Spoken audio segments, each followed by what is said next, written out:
everybody, and welcome to another episode of the Irish Wrestling Podcast. Great to have you all back again.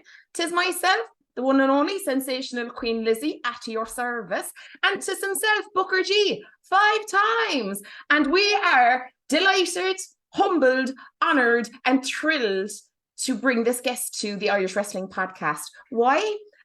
Because aside from the wrestling career, I think himself and a few of his colleagues solely got us through COVID. I'm not going to lie, but through sole entertainment. And then to find out that he's probably one of the nicest guys that you want to root for to bat. So with that, we have a former American gladiator, a former 2-time TNA Tag Team Champion. We have a public servant, not a politician. We have a public servant. We have a former 3-time mayor and current commissioner of Longwood City in Florida. And, well, I suppose he was a former WWE superstar as well. Let's just throw that in there too. But we have the one and only Blueprint Matt Morgan on today's show. Matt, we're thrilled. How are you? I am thrilled just as much to be here. Thank you for having me. Oh, God, the accent's going to get me in trouble today. I know. I get a bit carried away. But yeah, thank you so much for joining us. We're massive fans. And as I said, to be fair, probably your laugh more than anything got us through COVID, because you have one of those infectious laughs that it doesn't matter how much of a bad mooded person you are, it'll just pick you up because it's hilarious. And it's one of those ones that will start you giggling. So that's what got me through anyway. But yes, thrilled to have you on and just to have a chat with you. Have you spoken to anyone else in Ireland before, just out of interest? Yeah, of course. Well, actually, we had a pretty decent, I would say, Irish contingent of wrestling fans, especially with TNA, for whatever reason. I remember when I was at TNA, made a lot of good connections with a lot of Irish folks over the years. Yeah, it's weird. Like, we went there a bunch of the times with WWE, but for whatever reason, like the Irish wrestling fans, I just noticed the difference between companies for whatever reason. Yeah. And I felt like we had like just a boatload of fans from England and fans from Ireland. Yeah, definitely. So tons of times I've definitely talked to them.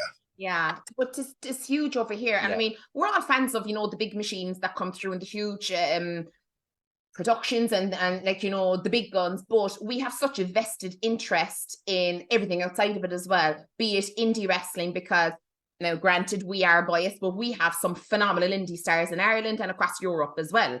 But and I think we're very much, we'll support pretty much anything if it entertains us, that kind of a way. And it always doesn't have to be the big guns. So yeah, definitely fans over here.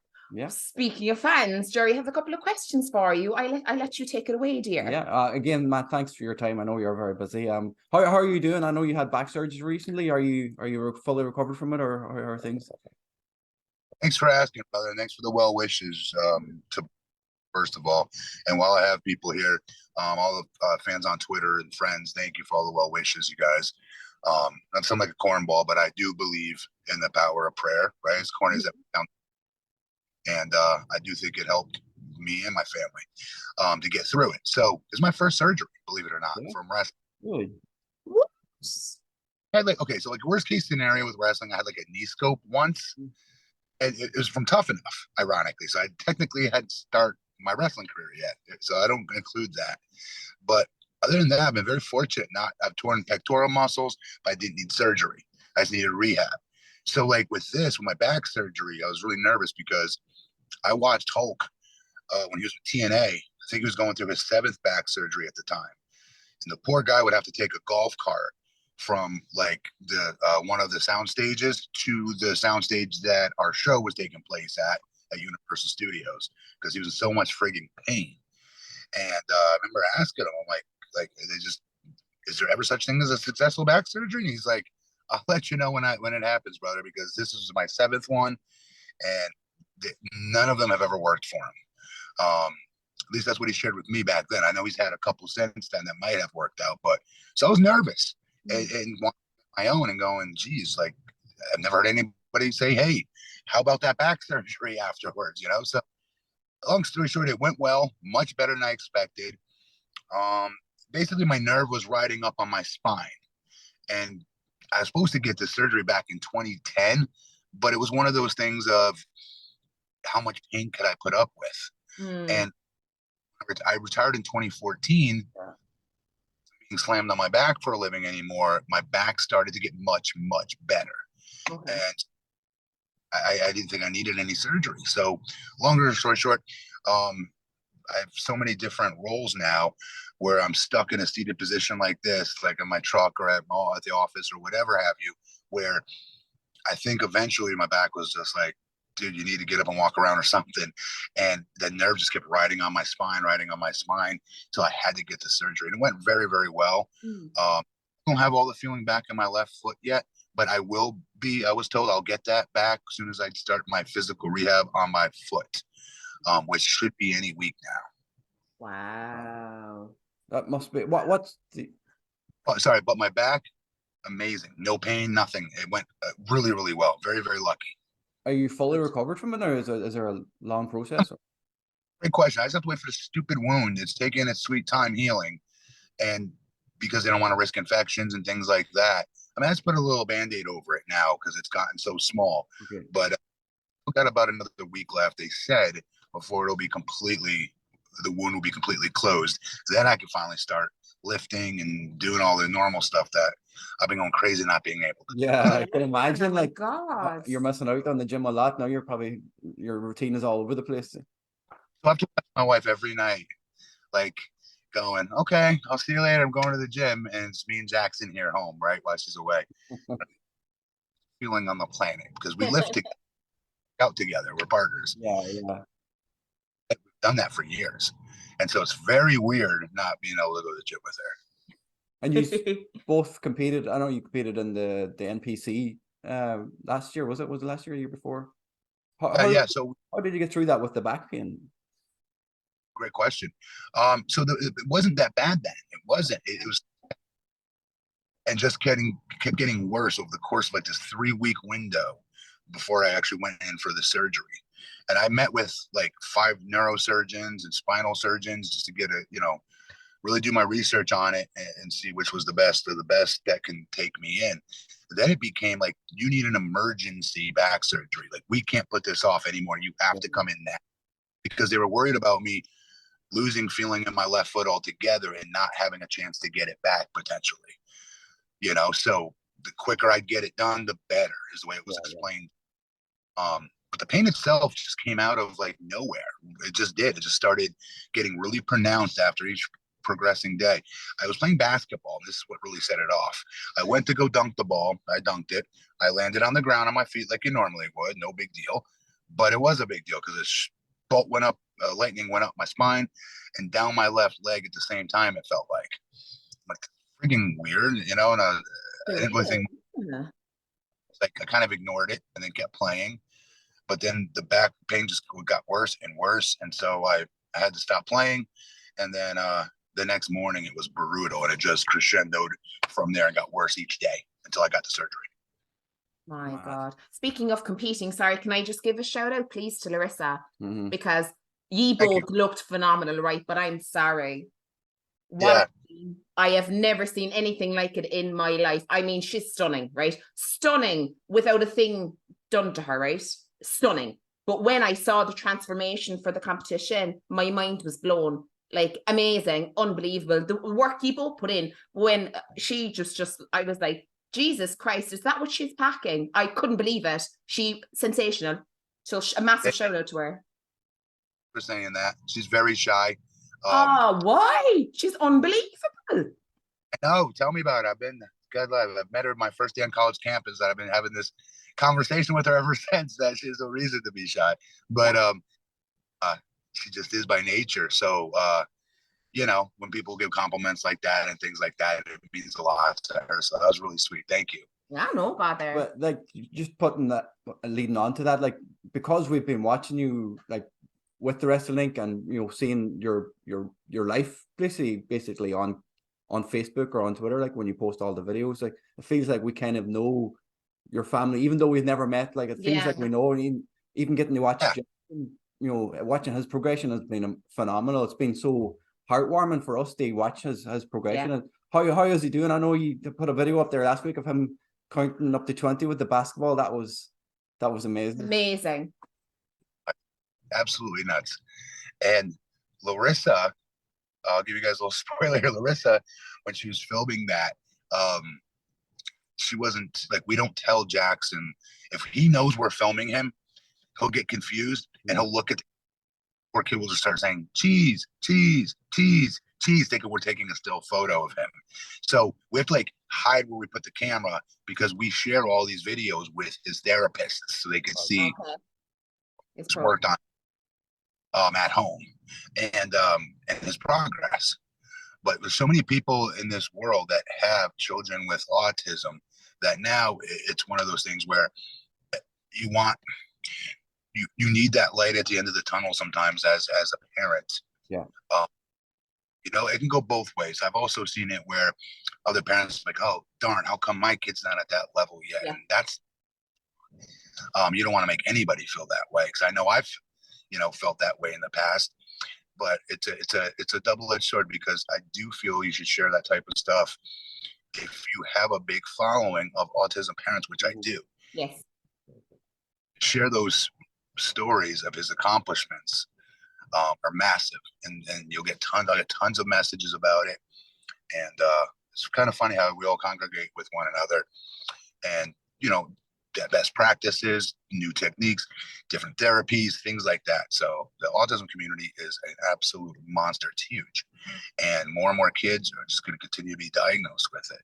So, you know, we're very, very proud of all what he's been able to do so far, and lucky to have, like, beyond lucky that we get to be that kid's parents. Beyond, you know. Amazing. And obviously being where you are at the moment and your position as commissioner, or, you know, having been mayor of Longwood for a while, you know, it has helped put more attention on the autism community, and, you know, you've been able to highlight it, you know, to a larger audience. Brother, I was very surprised. So like we did, me and Larissa organized our city's first ever Walk for Autism Awareness and Inclusion event at Ryder Park in Longwood. It's our crown jewel of that park of ours. Very short.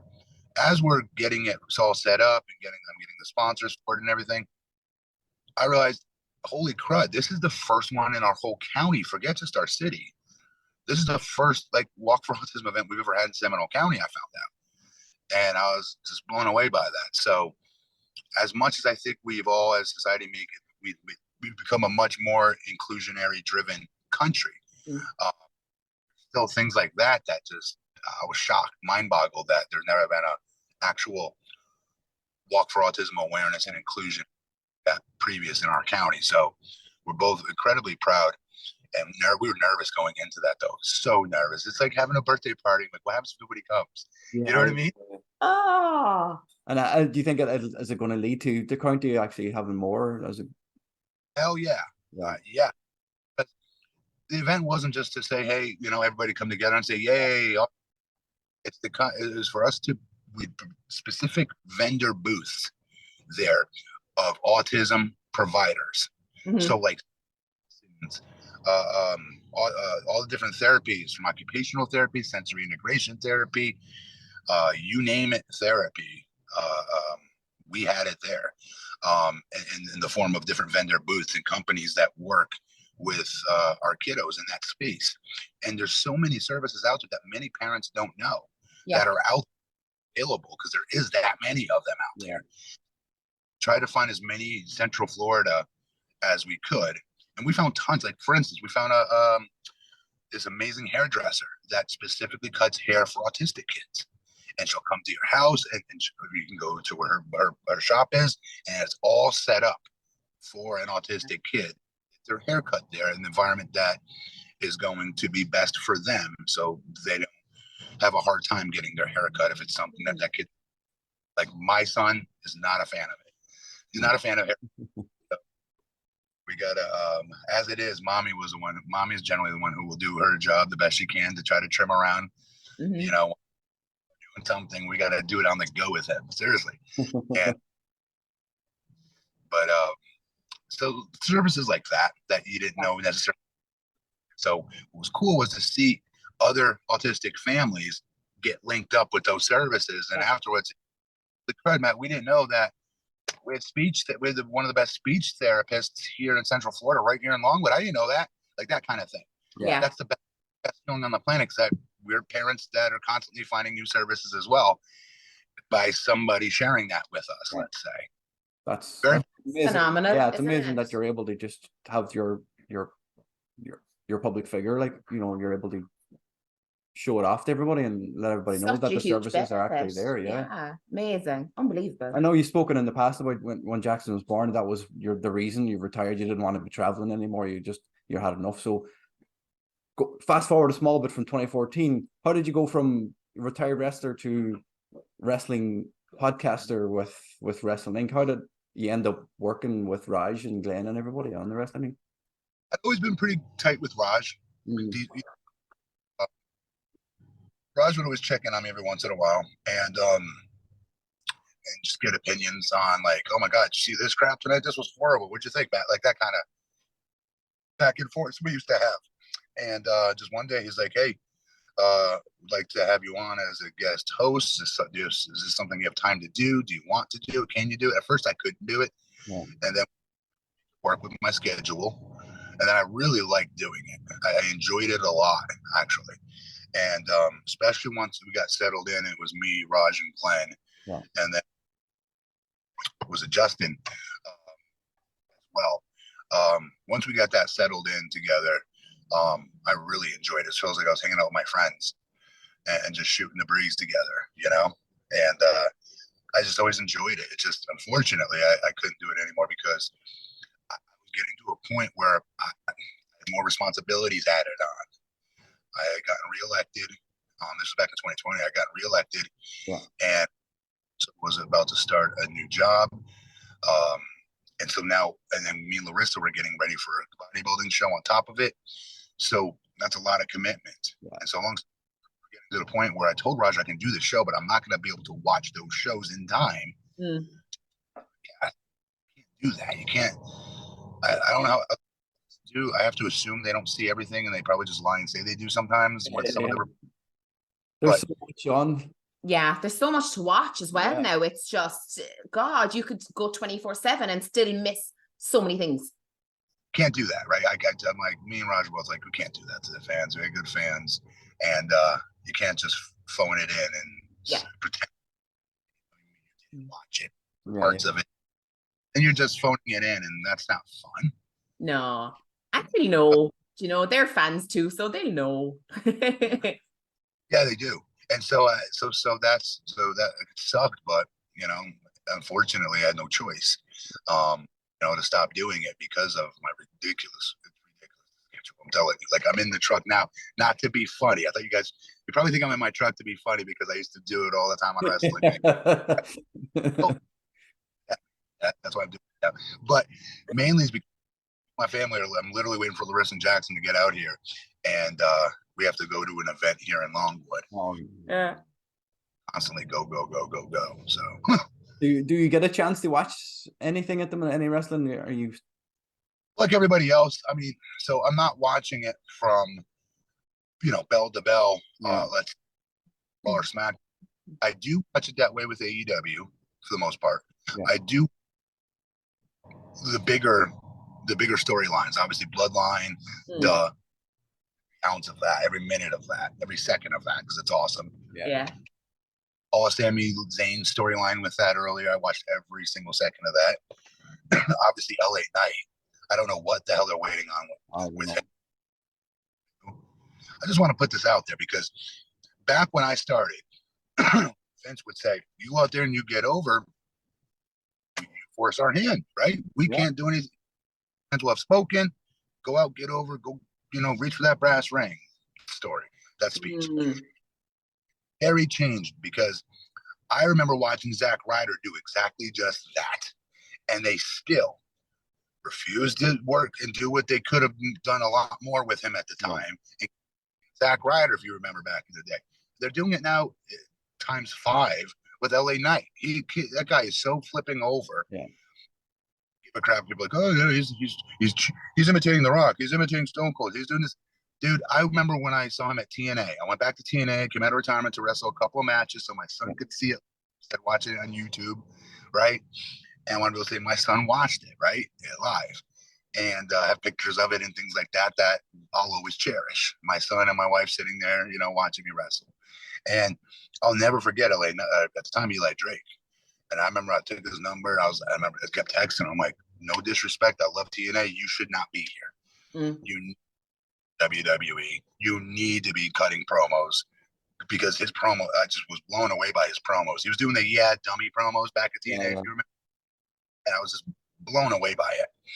And I don't know what the hell else they're waiting for at this point. I heard, I still read the dirt sheets or on Twitter. I'll see posts here and there about, oh, they're waiting for the next pay-per-view to come and go, and then they're going to start his push. What the hell are you waiting for? If the objective is people are paying their hard-earned money to see a certain, they vocalize that, then they back it up by buying your merch like they are his themselves. He's over. Yeah, without question. On television, have him winning matches and throw that mic in his face. Yeah. Can you imagine him with the Money in the Bank briefcase? Like, it'd be hilarious. Priest. That was like, now I can see why they went with Damian Priest but they could have done that with one of them costing him the match, costing him the briefcase as opposed to taking the briefcase. And if LA Knight was walking around for 8 months with that briefcase, we would all know about it all day long and twice on a Sunday. Yeah, we would. And he's got his name over. Do you know what I mean? It's one word and his name, that's what's over. It's ridiculous. It is. You're 100% accurate. So that's where I noticed WWE has changed a lot. Because, I mean, let's just say it right now. If Rock or Stone Cold were in today's generation, team said, I just whipped your ass, and it got over like it did back then, let's say. Who's to say they'd be like, well, you know what? This is one of our guy that we wanted to push, and he's getting over. You know what? We can't do too much with him like they do now. When people get over, aren't by design supposed to get over, but they do get over. That day and age is gone. It's not just now about the audience with the audience, and you get over with that audience. They're paying the hard-earned money to see you. They're vocalizing it everywhere. They're buying your merch, and then they're going along with all the stuff that you're saying with your promo. All the work's been done. Like, what are they waiting for? You have nothing to do. There's no work to put into him. It's crazy, but nobody's bigger than the brand, which is a shame. Yeah, I mean, think about all those guys and how they got over back in the day. Just during that Attitude Era, it was that, to be fair, they had very strong competition with WCW. I think that played a role in them saying, maybe we didn't have plans for this guy, but you just heard that audience. Let's roll. Show up with the 316 signs after Stone Cold said what he said at the King of the Ring. Yeah. Same with The Rock and how he eventually did his thing to get over. They got to stop doing that with we're planning on to push him, and so they've got to put him back down the line a little bit before we get them right. No, it kills the organicness of it. Yeah. But as I say that, I still got to give them props at the same token because of what they're doing with the Bloodline story. That is just master class like art. Like, I hate to use a word like that, but it is like they're freaking flipping amazing. Like the acting in it, the every detail. Yeah, it's unbelievable, isn't it? It's one of the Emmys give out awards for wrestling. So I know that sounds crazy. I'm older, right? I'm an old head, I'll admit that. And so there's a part of me that doesn't want to, like, oh, Emmys and wrestling, come on. But at the same token, I'm not a complete mark and don't realize it's not a work either. Yeah. It's so good though, isn't it? Yeah. They are incredible, especially Roman and Jay. Jay's body language in his promo last night, if you watch it back, he's so good when Roman's dressing him down. He kind of shrinks and shrivels over a little bit with his body language. And then when he starts to get up, he'll stand up taller. And at the end of that promo, if you remember, he put his hand around his stood up tall, chest out, and then delivered the "because I beat you." That's why. Yeah. And cool as a breeze, like the drama just dropped. It was just cool as a breeze. There was no like huge hyped up oofs anymore. It was just like, I've got your number, you know, and it's incredible. But his body language from Roman first entering the ring and being slumped down in the corner going, okay, his body language is just screaming, oh God, the big dog's here and he's big dogging me again in front of the public, you know, that kind of thing, right? And his body language, Jey Uso's body language is impressive. Yeah. It's mad to see the journey they're on, isn't it? It's crazy. Yeah. I love it. Before we let you go, I know you're stuck for time, so we're going to get you into the quiz with Liz if you're ready for it. Yes, and we can do, if you guys have time, I'm on your time. I know I told you I had 30, but I can do another 5 if you have it. It's up to you. Oh, brilliant. We'll definitely fill one of them with the quiz. So So Matt, for quiz with Liz, it's just a selection of questions, either or, okay? And a few randoms thrown in as well, just for the crack and for people to get to know you a little bit better. Okay. Fabulous. You ready? Excellent. Okay, so cool. Water or soda? Water. Cool. Sunrise or sunset? Sunrise. Cool. Coffee or tea? Coffee. Lovely. Starter or dessert? What was the first one? Starter, or what do you call them? Entrees? Entree. Okay, cool. Leg day. Let's go, or dear God, no? Dear God, no. Yeah, it's kind of mutual.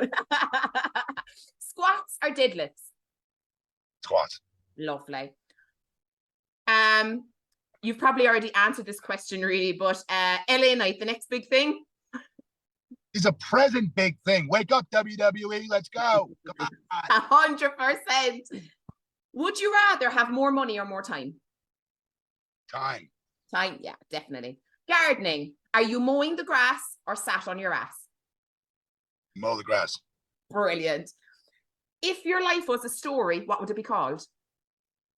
Huh? Forever improving. Love it. Nice. Excellent. That's really, really good, isn't it? The worst thing you've ever eaten? I used to think it was hummus, but now, like in the last year, I gave it a try again, and I somehow now like it. No way. Hummus for years was my answer to that question. Really? So a new nasty food that I really hate, but it's not hummus anymore. Excellent. The artist formerly known as hummus. There we go. Not anymore. Sharing food. Yes, here you go, mate. Or no, get off my plate. Hell no, get off my plate. All day long.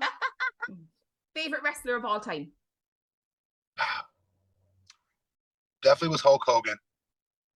Excellent. And then when I got older and I was in college, it was The Undertaker / Kane / Kevin Nash. Amazing. What a selection. There's a dinner party, what? There'd be no food.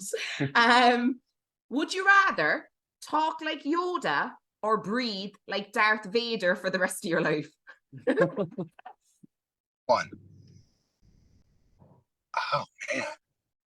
Yoda. Yeah, imagine. I feel like he's still talking. Bungee jumping. Yes, get me on the plane, or no, are you insane? No, are you insane? F5 Glen or a carbon footprint to Raj? What was the first part? F5? F5 to Glen or a carbon footprint to Raj? I can't do both? Totally, go for it. They'd both annoy you, yeah. That's it. Come here, throw in a clothesline for Justin as well. Take them all out. Amazing. So both, tell both, right? And then the final question. A lot of thought needs to go into this now, so take your time, Matt, okay? Becoming mayor of Longwood or appearing on Quiz with Liz? Appear on what? Quiz with Liz. Oh, God. Quiz with Liz. Duh. Oh, but now, look, I know the answer, but I didn't want to rush you, okay? Thank you so so much. That was your quiz with Liz. Delighted that you took part. Lovely to hear a little bit about you outside of the working day.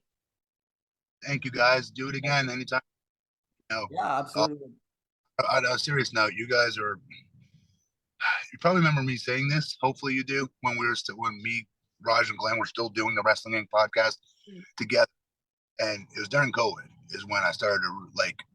I used to look at it as we're there to provide entertainment for wrestling fans. And then it started to become, well, I'm not wrestling no more. I'm a wrestling fan. These are wrestling fans as well. We're the same in that regard. And I started to change how I thought about us doing that show. And started to really, like, me and Glenn would talk a lot about like off the air all the time about what an opportunity we have to, like, number one, we like everybody that end up like you guys. Like you guys were big parts, I remember, but like we had other ones as well that would constantly chime in, ask us questions, and it never felt like it was a wrestling fan doing that. It always felt it was like my boy or my girl or you know what I mean? Yeah. Friend. Glenn felt the same way. Yeah. And started to like try to add more of our personalities that show instead of just going, yeah, I give it 2 thumbs up on, Roman Reigns versus Seth Rollins for the 55,000th time. A B+. Moving on. No, we didn't really do that. We would get very personal about our lives, our friendships, and most importantly, our friendships with, the audience that was watching that podcast. So I never really felt it was us just doing this for fans. And again, it felt like brothers and sisters. That's like a cornball. It really did feel that way, though. Yeah. Yeah. So it was like a community. Like everybody was relatable. Like, we're all in this. It was totally relatable, and I think that, as you say, you didn't feel like you were watching these big stars on the telly or listening to them on YouTube or wherever you get your podcast. It wasn't like that. It was like we would tune in, and like definitely it was a huge part of COVID for us, but we would tune in and we would laugh so much about anything that wasn't wrestling. I remember one time you were sat in the car and your neighbor was outside and you were like, hang on a second, I have to check if he's okay because he's walking around here. And then you'd roll down the window on mute and shout out the window. And I swear to Jesus, Matt, I used to be doubled over drinking my tears laughing. It was just so funny. Like, I was just like, he's out the window chatting to the neighbor. It's brilliant though. But you know what? That happens on a regular to ordinary people like us and others and wrestling fans. And it humanized it for us. Do you know what made it okay to be a wrestling fan? That these guys who are cool, think that what we think is cool as well. Or the time I was in the Subway drive-through. Raj was he's like, are you pissed? Like he's texting me, he was so pissed at me. He wouldn't let you eat on camera either. Yeah. Yes, remember? Yeah. And here's Raj picking out what he's going to drink for Monday Night Raj. And he's like, oh, you can't eat in the camera. And here's Raj with a multitude of wines and cocktails bitching at Bobby Lashley's golfing. And I just feel like this is so off the wall, but it was amazing. That's so good. Oh, that's so good. Oh. Honestly, it did. It got us through a lot, to be fair. Brilliant. We appreciate, we've said it to the lads, we've had them all on though. You think we just have to try and get Issa and Alfred on, but we've told the lads like it used to have them help us through the pandemic. Both those good people too. That's right. They came right.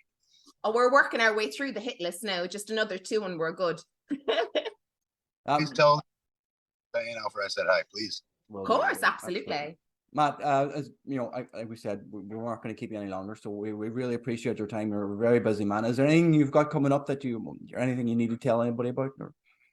Nope, I'm good, brother. Just you guys know where to follow me on social media if you want to find all my son's some of my son's accomplishments, not all, but a good chunk of them. Yeah. Matt Morgan or Facebook, just Matt Morgan.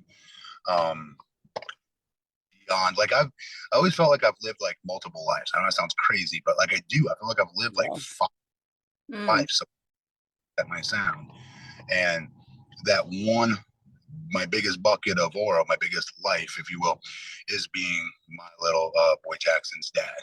And I continue to say how blessed I am. It feels like Christmas morning. Every morning I wake up legit and eyes all over again after a long night's sleep of holy ish, the Lord put that little boy in our world, for a reason, and he trusts us to get the job done, to try to be the best parents we can to him. So I love seeing, advancement of my little miracle boy. You can follow me on social media, see all that stuff, see what I do here in the city of Strongwood. If I can move my fat kickball head out of the way, you can hopefully see my arm there somewhere. Strongwood, aka Longwood, here in the city of Longwood. Love doing what we do here in the city as well. So follow me on social media. That's the main gist of it. Amazing. Fantastic. Big shout out to Matt. Thank you so much. Make sure you're following him on social media because it's inspiring. It's very, very positive. There's so much going on. And how badly do you want to be a resident of Longwood when you see what happens in their city? I'm like, oh, Jesus, can we get a mat over here, please? We moved there. But I was like, oh, we'll just pack up and we'll be over. We'll move in next door. But it's kind of a thing, right? It's inspiring. It's motivating. And especially when you see the work that's been put into the community and you see the work as well. And like just with neighbors and that whole